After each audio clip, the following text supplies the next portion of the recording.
ඔන්න යාළුවනේ මං අද වීඩියෝ එකෙන් ඔයාලට පෙන්නන්නේ මහනුවර පිහිටලා තියෙන ඇහැලේපොළ වලව්ව ඉටි කෞතුකාගාරය. මේක ශ්‍රී ලංකාවේ ප්‍රථම ජාත්‍යන්තර මට්ටමේ ඉටි කෞතුකාගාරයක් විදිහට හඳුන්වනවා. මහනුවර නගරයේ ශ්‍රී දළදා මාලිගාවට ටිකක් දුරින් රජ වීදියේ මේක පිහිටලා තියෙනවා. ඓතිහාසික ඇහැලේපොළ වලව්ව ප්‍රතිසංස්කරණය කරලා තමයි මේ කෞතුකාගාරය නිර්මාණය කරලා තියෙන්නේ. මේකේ ශ්‍රී ලංකාවේ පැරණි රජවරුන් ඇහැලේපොළ කුමාරිහාමි ඇතුළු ඓතිහාසික පුද්ගලයන්ගේ ජීවමාන රූප විදිහට මේ ඉටි රූප දකින්න පුළුවන්. මුල් කාලයේ මේක ශ්‍රී වික්‍රම රාජසිංහ රජුගේ මහා අධිකාරම්වරයෙකු වුණ ඇහැලේපොළ නිලමේතුමාගේ නිවස. පස්සේ බ්‍රිතාන්‍ය පාලන සමයේදී මේක බන්ධනාගාරයක් විදිහටත් භාවිතා කරලා තියෙනවා. නාගරික සංවර්ධන අධිකාරිය මෙය නවීකරණය කරලා මහජන ප්‍රදර්ශනයට විවෘත කරලා තියෙනවා. මේ ඉටි රූප නිර්මාණය කරලා තියෙන්නේ ඉතාම තාත්වික විදිහට. රෝම කූප පවා ඒ ආකාරයෙන්ම නිර්මාණය කරලා තියෙනවා. මම දැන් ඔයාලට කියලා දෙන්න හදන්නේ ඇහැලේපොළ වලව්ව ගැන පොඩි විස්තරයක්. ඇහැලේපොළ වලව්ව 1800-1810 කියන කාලය තුල තමයි ඉදි වෙලා තියෙන්නේ. ඇහැලේපොළ කුමාරිහාමි සහ වීර මද්දුම බණ්ඩාර ඇතුළු දරුවන් ජීවත් වුණේ මේ මන්දිරේ. ඇහැලේපොළ නිලමේ ශ්‍රී වික්‍රම රාජසිංහ රජුගේ කාලයේ හිටපු බලවත්ම ප්‍රභූවරයෙක්. මුල් කාලයේ රජුගේ ඉතා හොඳ විශ්වාසවන්තයෙක් වුණ මෙයා පස්සේ කාලෙක මහා අධිකාරම් ධූරයට පත් වෙලා තියෙනවා. මහා අධිකාරම් ධූරය කියලා කියන්නේ අග්‍රාමාත්‍ය ධූරයට. ඇහැලේපොළ නිලමේ පදිංචි වෙලා හිටපු මේ ඇහැලේපොළ වලව්ව ඒ කාලයේ මහනුවර පිහිටලා තිබුණ සුකෝපභෝගී වගේම ආරක්ෂිතම මන්දිරයයි. ශ්‍රී වික්‍රම රාජසිංහ රජුයි ඇහැලේපොළ නිලමේ අතර ඇති වුණ ගැටුම පුද්ගලික ගැටුමක් නෙමෙයි. එදා උඩරට රාජධානිය බිඳ වැටීමට මූලික දේශපාලනික කුමන්ත්‍රණ සිද්ධ වුණා. ශ්‍රී වික්‍රම රාජසිංහ රජු දමිළ සම්භවයක් සහිත රජ කෙනෙක්. මෙයා අයත් වෙන්නේ නායක්කාර වංශයට. ඒ හින්දා උඩරට සිංහල රදලයන් රජුව සම්පූර්ණයෙන්ම පිළිගත්තේ නැහැ. ඇහැලේපොළ නිලම කියන්නේ ජනතාව අතර ඉතාම ජනප්‍රිය ප්‍රබල පවුල් පසුබිමක් තියෙන නායකයෙක්. මේ හින්දා ඇහැලේපොළ නිලමේ Tamanට වඩා බලවත් වෙලා රජකම ලබා ගැනීමට උත්සාහ කරයි කියලා රජු බය වුණා. ඇහැලේපොළ නිලමගේ මාමා වුණ පිළිමතලාවේ මහා අධිකාරම් රජු මැරවීමට කරපු කුමන්ත්‍රණයක් හෙළිවීම හින්දා රජු විසින් ඔහුව මරා දැම්මා. ඊට පස්සේ ඇහැලේපොළ නිලමේ මහා අධිකාරම් ධූරයට පත් කරත් රජු ඔහු දෙස බැලුවේ සැකෙන්. තමන්ගේ මාමව මරා දැමීම හින්දා ඇහැලේපොළ නිලමේ තුලද රජු කෙරේ වෛරයක් ඇති වුණා. ඒ කාලයේ බ්‍රිතාන්‍ය ඔත්තු සේවයේ ප්‍රධානියා තමයි ජෝන් ඩොයිලි. රජුයි නිලමේ අතර තියෙන මේ සැකෙන් ජෝන් ඩොයිලි උපරිම ප්‍රයෝජන ගත්තා.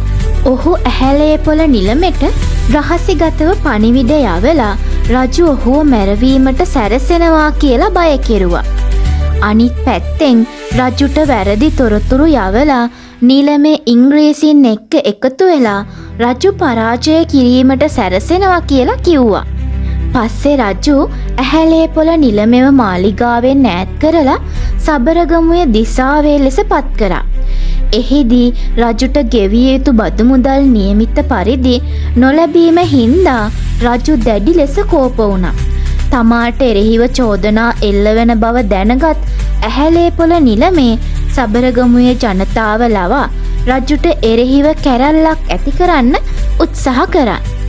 මේක දැනගත්ත රජු නිලමේව වහාම මහනුවරට කැඳෙව්වත් තමා ගියොත් මරා දමන බව දන්නා නිලමේ මහනුවරට යන්නේ නැතිව 1814 දී කොළඹ හිටපු ඉංග්‍රීසීන් ළඟට පලා ගියා.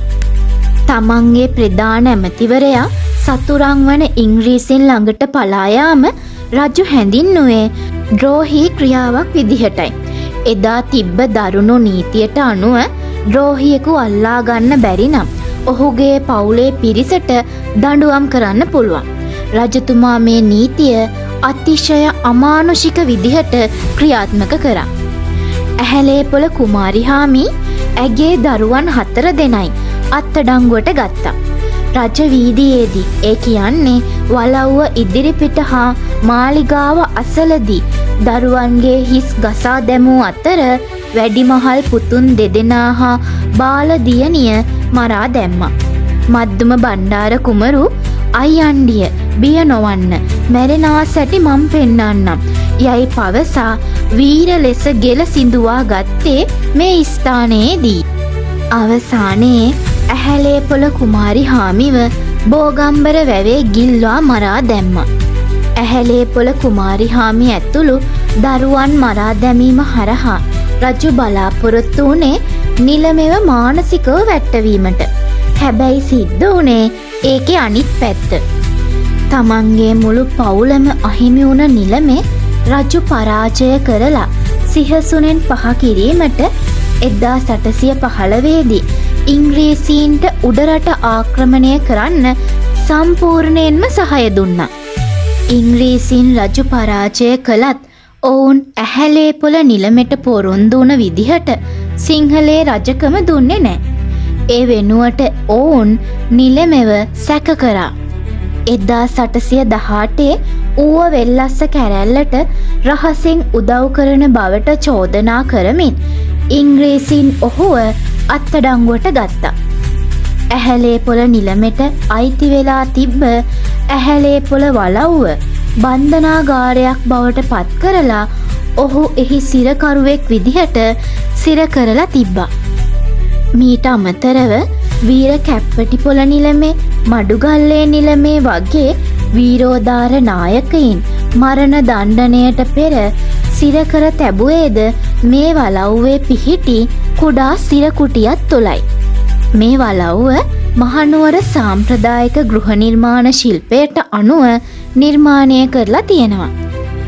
වාතාශ්‍රය හා ආලෝකය ලැබෙන විදිහට මැද මිදුලක් සහිතව නිර්මාණය කරලා තියෙනවා.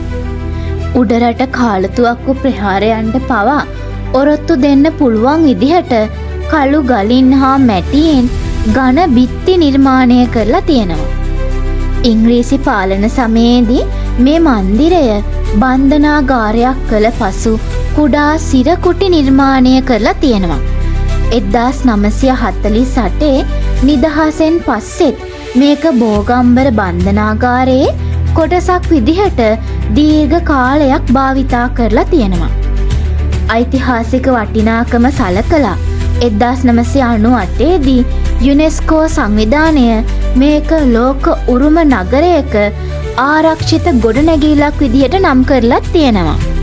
වර්තමානයේදී මේක ඉටි කෞතුකාගාරයක් බවට පත් කරලා තියෙනවා. 2025 ජූලි මාසයේදී ශ්‍රී ලංකාවේ ප්‍රථම ජාත්‍යන්තර මට්ටමේ ඉටි කෞතුකාගාරයේ විදිහට මේක විවෘත කරලා තියෙනවා. පැරණි සිරකුටි පැවිති කොටස වර්තමානයේ දේශීය අත්කම් භාණ්ඩ අලෙවිකරන වෙළඳ සංකීර්ණයක් විදිහට නවීකරණය කරලා තියෙනවා. ඒ වගේම මේ එක් ඉටි රූප තිබෙන කුටි තුල ඒකටම ආවේනික ශබ්ද යොදා තිබීම මගින් ඓතිහාසික බව වඩාත් ඉස්මතු වෙනවා. යාළුවනේ, ඔයාලත් නුවර එනවනම් දළදා මාලිගාව වඳින්න යනවනම් මේ රජවීදියේ තියෙන ඇහැලේපොළ වලව්වත් බලන්න යන්න.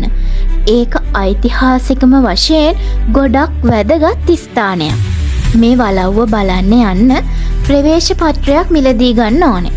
කුඩා ළමයිට නම් රුපියල් 200ක් වගේ වෙනවා. වැඩිහිටියන්ට නම් 400ක් වගේ වෙනවා. හැබැයි විදේශීය සංචාරකයින්ට නම් පොඩ්ඩක් මේකේ ගණන් වෙනස් වෙනවා.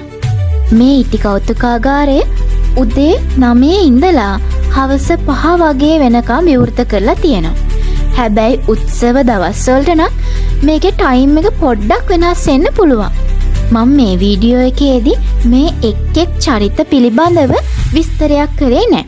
මම පොදුවේ ඇහැලේපොළ වලව්ව ගැන ඓතිහාසික කරුණු, ඒකේ ඉතිහාසය, ඒ දේවල් ගැන තමා පොඩි විස්තරයක් කරේ. ඔය ඉන්නේ යාළුවනේ මේ ඇහැලේපොළ වලව්වේ අයිතිකාරයෝ. ඇහැලේපොළ නිලමේ ඇහැලේපොළ කුමාරිහාමි, ඒ වගේම වැඩිමහල් පුත්‍රයා, බාල දියණිය, මද්දුම බණ්ඩාර කුමාරයයි ඉන්නේ. මේ ඉටි රූප දෙක හම්බ වෙන්නේ අපි පිට වෙලා යන ස්ථානයේදී. ඇත්තම මිනිස් රූප වගේ නිර්මාණය කරලා තියෙනවා. අද වීඩියෝ එක හොඳයි නම් ලයික් එකක් දාලා සබ්ස්ක්‍රයිබ් කරන්නත් අමතක කරන්න එපා. එහෙනම් හැමෝටම ජය වේවා.